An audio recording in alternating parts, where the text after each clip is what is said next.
Hello, my name's Gregor Muir. I'm director of the ICA. The ICA standing here just on the corner of Archer Street and Rupert Street is just down there, not far away.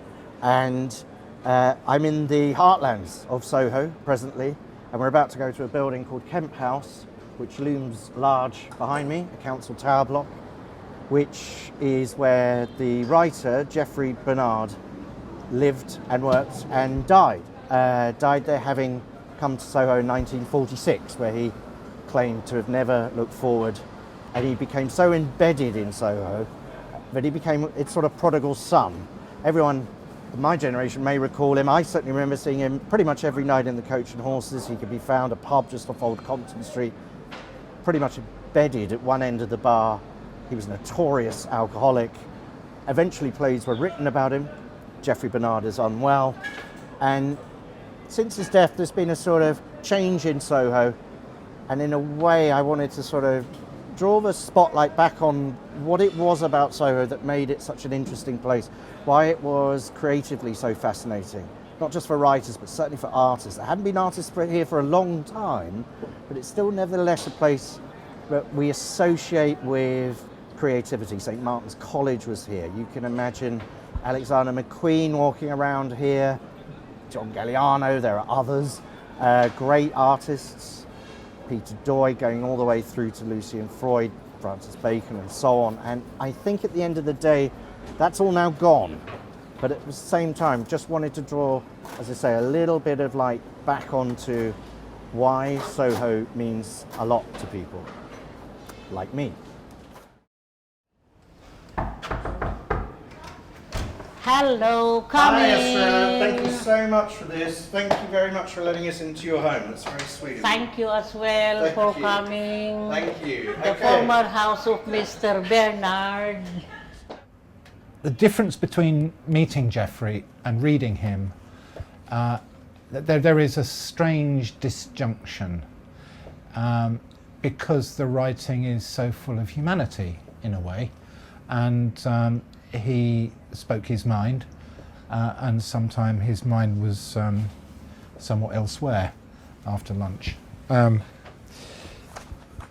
reading him is a delight, really. And I'm going to read a low-life column from the 7th of December 1991, and it's called Home Sweet Home, and that's where we are now. From where I'm sitting, facing south, and from right to left, I can see the Regent Palace Hotel, the Swiss Centre, the Odeon Leicester Square, and the clock on the tower of St Anne's Church, Soho. From the bedroom window, I can see Centre Point. Am I already dead or in heaven?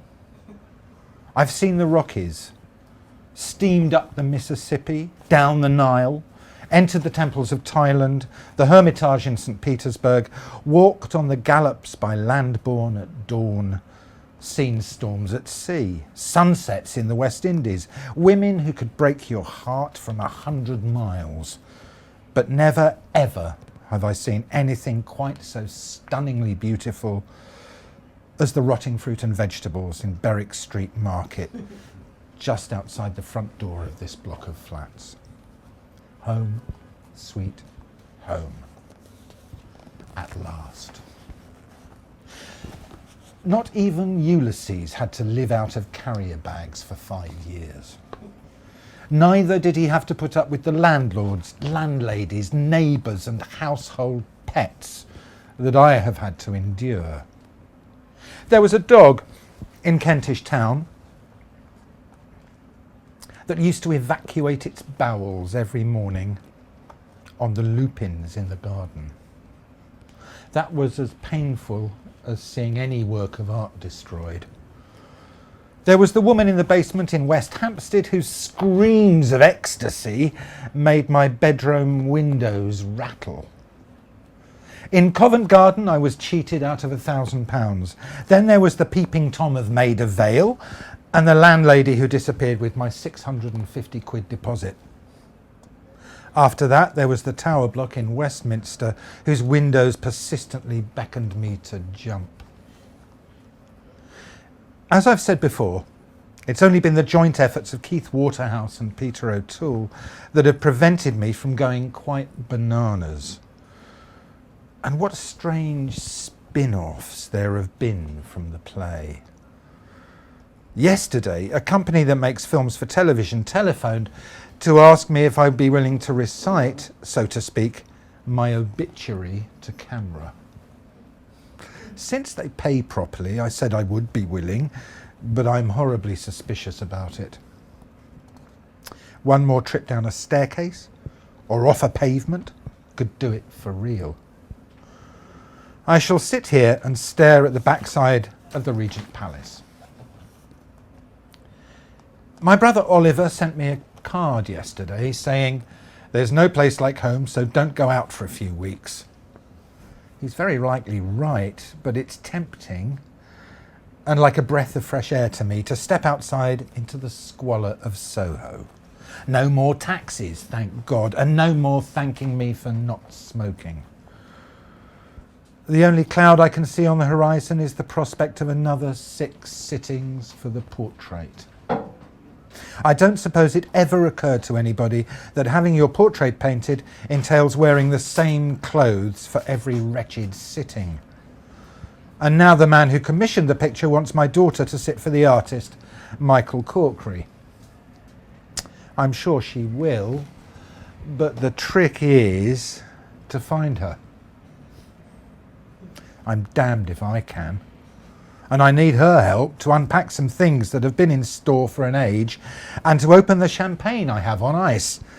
I shall never be able to open a bottle of fizz again, thanks to the bust arm and elbow, and I won't miss it much.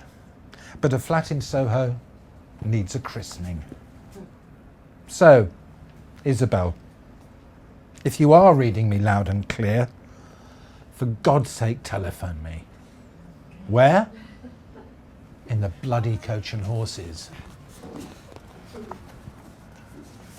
Brilliant. Thank you, Adrian.